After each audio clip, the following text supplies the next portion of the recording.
Moi, je partirais de l'image de Tintin dans L'Étoile mystérieuse, qui traverse la ville en ruine en disant «Hurrah, ce n'est qu'un tremblement de terre». Il y a certainement des éboulements qui se préparent. Mais d'abord, plus on en parle et plus on hâte sa venue, ce sont des prophéties autoréalisatrices, parce qu'en quelque sorte, elles produisent ce qu'elles disent. Donc c'est un discours qui est très dangereux, parce que c'est un discours qui, je dirais, qui désarme, je dirais, le travail de se maintenir dans ce monde et de continuer le monde et de le préserver du chaos, qui est quand même la tâche du citoyen, qui est la tâche qui est notre tâche à tous. Hein, bon. Donc il y a une manière de se démobiliser complètement devant cette tâche de maintenance, en disant de toute façon c'est fini, de toute façon c'est fichu, etc. Donc il y a là quelque chose de très dangereux. Mais surtout, d'une certaine manière, l'éboulement, quand je parle d'éboulement, qui est des choses très graves, des graves éboulements, des choses qui sont en train de s'ébouler, ça fait partie, d'une certaine manière, de l'histoire. C'est-à-dire, il y a des choses qui s'éboulent, et donc, du coup, il y a d'autres choses qui vont pouvoir être construites avec ce qui s'éboule. Ce n'est pas un effondrement, ce n'est qu'un éboulement. C'est-à-dire qu'en fait, il y a des choses qui vont disparaître, mais il y a d'autres choses qui vont naître aussi. Donc, je pense que les mots ne sont pas innocents, et que là, on est dans des mots tout à fait extrêmes, qui, d'une certaine manière, nous prennent vraiment nous-mêmes très au sérieux. On prend notre époque extrêmement au sérieux, on est l'alpha et l'oméga. Nous allons vivre, nous, enfin, la fin du monde. Ça fait des siècles, ça fait des millénaires qu'on parle de la fin du monde, et c'est nous, enfin, qui allons vivre la vraie fin du monde. C'est un peu comme les Shadocks qui attendent la fin du monde. Il y a un moment où ce fut une fin de monde très calme. Je ne dis pas du tout que je ne crois pas, encore une fois, au fait qu'il y a des choses graves qui sont déjà en train d'arriver. Il faut bien voir aussi que le déluge, comme l'ont montré les historiens de l'histoire naturelle, si je puis dire, de l'histoire des âges géologiques, il n'y a pas un déluge, il y a eu plusieurs déluges successifs et qui sont des grandes ruptures, il y a des discontinuités, des grandes catastrophes qui modifient les formes de la vie, les formes des continents, etc. Bien sûr, il y a des moments catastrophiques, mais il n'y en a pas une définitive. Il n'y a pas eu une inaugurale, le déluge, et une définitive, la fin du monde. C'est beaucoup plus... Il y en a beaucoup plus que ça. Il ne faut pas prétendre que celle-là est la seule, la dernière, etc. Bon. Donc il faut relativiser, il faut la mettre dans l'histoire des déluges, dans l'histoire des petites fins du monde, hein, et l'histoire aussi des petites peurs de fin du monde. Et c'est là que d'abord j'ai envie de repartir de Calvin. Calvin, c'est quand même quelqu'un qui n'a écrit aucun commentaire biblique de l'Apocalypse. Il a écrit des commentaires sur tous les livres de la Bible, et l'Apocalypse, il n'a pas fait de commentaires. Pourquoi ? Parce que son temps était envahi, c'était le temps de Nostradamus, son époque était envahie de prophéties, de fin du monde, de prophètes, etc. Bon, et il a dit, moi je ne suis pas prophète. Alors tout le monde disait, c'est un nouveau prophète, c'est le grand prophète. Non, je ne suis pas prophète.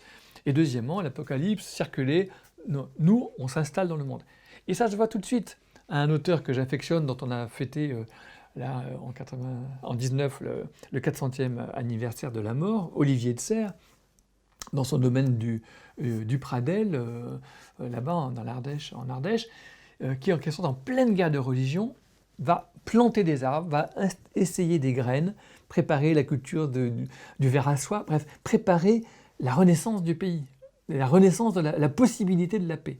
Et donc, loin de partir ailleurs, de fuir, il faut partir ailleurs, loin de se protéger derrière de se fermer derrière des murailles à triple tour, il va dans la plaine, au nez et à la barbe, si je puis dire, de ses voisins catholiques, et même en leur faisant des petits signes d'amitié, allez, venez, on se remet au travail et on réensemence la terre. Je trouve que ça, c'est un geste absolument extraordinaire, et c'est un geste profondément calviniste.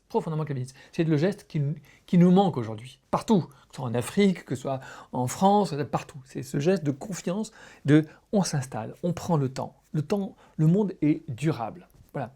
Alors maintenant, je reviens sur l'éboulement.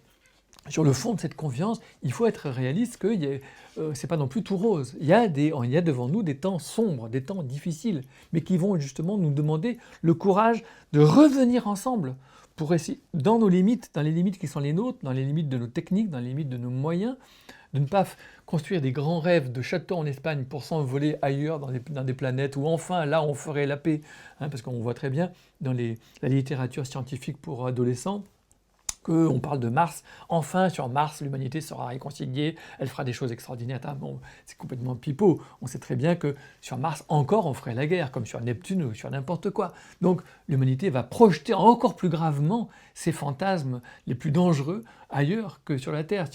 Donc, il n'y a aucun échappatoire. Il faut qu'on retrouve la capacité de faire ensemble, de vivre ensemble, dans ce petit monde. C'est pour ça que je vais terminer par Tintin.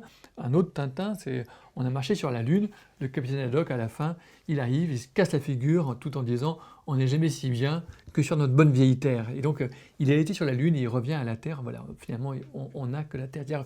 D'une certaine manière, ce lieu vulnérable, ce lieu fragile, ben, c'est bien le lieu qu'il nous faut réhabiter ensemble. C'est très difficile parce qu'en fait, il faudrait arriver à tenir une ligne optimale, je dirais, de changement de trajectoire, comme un grand paquebot qui est lancé, qui doit changer de trajectoire, changer de régime énergétique, changer de technologie, changer de régime alimentaire, c'est pas une question d'opinion, c'est d'abord une question d'habitude. Les habitudes, c'est beaucoup plus lourd à changer que les opinions. Les opinions peuvent tourner comme des girouettes, mais les habitudes, elles restent. Hein, on l'a bien vu. Et même, elles peuvent empirer. Parce que c'est des discours qu'on avait déjà entendus il y a 50 ans, que nous avions nous-mêmes proférés il y a 50 ans, quand nous étions adolescents, en 68, 70, etc. Le discours du Club de Rome, 72.